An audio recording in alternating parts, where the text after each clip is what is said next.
Hello everyone, welcome to the Global class. So today in the class we are going to study about the neoliberal model to the development unit. Before we jump onto the neoliberal model, let me give you a quick recap. So this time I have already written down everything on the whiteboard so that we can quickly finish it off. Wherever you feel that I'm going with the speed, you can pause, you can write it down your notes also.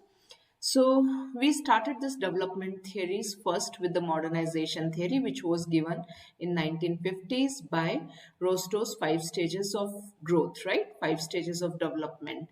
Here it was based on the Keynes model of development, where it was talked about that poor development is due to poor governance. So it's very imperative that the state is intervening to provide a proper growth or development. This is known as the Kinshin model of development also, and this is very much aligned to the Rostow's five stages of development. To look further about this model, you can have a look at my video on modernization theory. Then comes late 1950s and 60s, which is the Marxist theory of development. It gave the two types of structuralism, which is as dependency theory and world system theory, right? Again, you can have a look at the video to understand what is this Marxist theory of development or dependency or world system theory. Then comes the 1970s. This is where today we are going to begin with the class. Now 1970s, this was the visible period of neoliberals. I do not say that the neoliberal was proposed during this period only, because some argue that this was proposed during 1930s as well.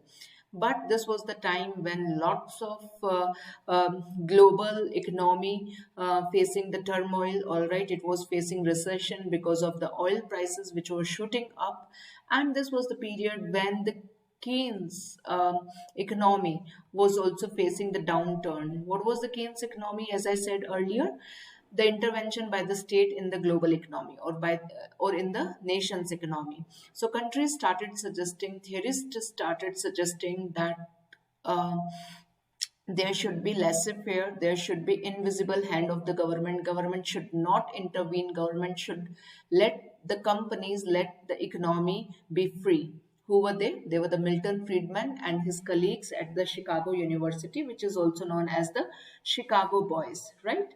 So this was the period when they started proposing that there should be capitalist market, the principle of invisible hand should be prominent one, privatization should take place, free trade should be there. So all the principles, right, all the principles which talks about the free economy, these were the principles which were prominent enough over here. Now, this was the time when USA started applying these policies, and this was the time when lot of interference was or intervention was taking place by the USA government in Latin American countries.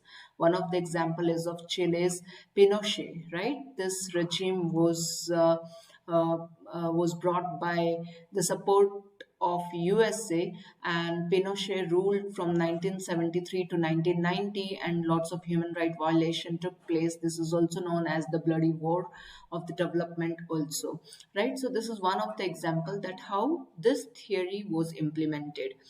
Who were the rulers or leaders propounded or followed this theory? It was Ronald Reagan from USA and Margaret Thatcher from UK. They were the one who propounded this theory. In 1980s, what started happening then in 1980s? In 1980s, again, there was the same kind of turmoil the world was facing.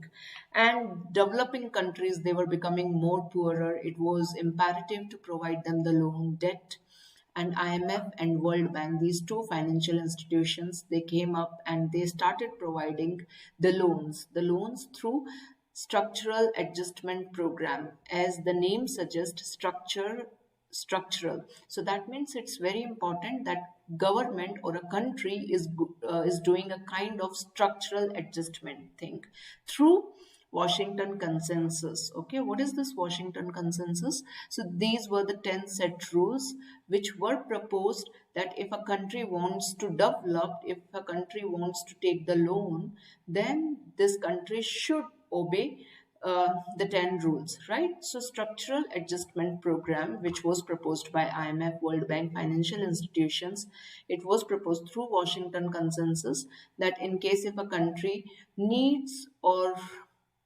require loan, then it is very imperative that the country is following discipline of the government while spending. Okay, the government is disciplined enough when it is spending.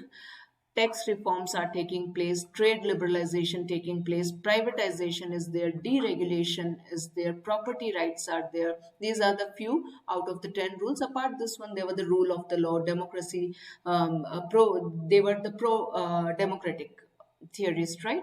So all these were the precondition to give the loan. What is the criticism of this one? I hope you are understanding neoliberalism. Liberalism, which said that there should be the role of the government, right? Keynes model. Whereas neoliberals, which is also known as the Chicago School of Thought, Chicago Boys, Milton Friedman, they said that no, government should completely abandon to intervene in any of the economic affair, right? Now, what is the criticism of this theory? So this is also considered as the base of the neo-colonialism because these rich countries, they kept on regulating the norms and their protocols on the developing countries, right? As we saw that there were the 10 rules under the Washington Consensus as well. So in case if someone wants loan, and in the situation of debt, then it's very important that they open up their economy. There is free market economy as well. Then left burden to fall on the weakest of the society. So those societies which cannot do much, they have to survive in this one, and this is known as the survival of the fittest. So those countries which can manage, which have the stronger internal factors. You remember internal factors we spoke in one of the videos. What are those internal factors? Where leader is good, there is no corruption, policies are strong enough, rule of law strong enough. So lots of these factors are playing an important role. If the country is having all these things, then it will survive, else it will become very impossible kind of phenomena. No protection for domestic industries given, right? Because it is just left on the faith of on the faith of industries, right? So there is no protection for the domestic industries. It is based on the Western ideals, responsible for the lost decade. Why do we call lost decade? Because during this decade, a lot of developing countries, they became more poorer, because no protection was given to these countries. And development can be a bloody business, because USA in some of the, or in a few of the Latin American countries, they try to change the regime also. As briefly I just talked about Chile's example and Pinochet example also. So this is what the neoliberal theory looks like. From where did we start? I'll quickly give you the recap. We talked about the 1950s modernization theory, then we talked about the Marxist theories of development, then we talked about the neoliberal theories, and in this neoliberal theories we talked about structural adjustment program and the Washington Consensus, where the 10 rules come. And in case if a country needs any kind of loan, then it's very important that country fulfilling all these conditions. And what is the criticism? So these are the few points which you can think of. You can add many more points. In next video, I would be discussing about the 1990s period, where the Amartya Sen's human development comes into the picture. So see you for the next video. Stay tuned, stay safe.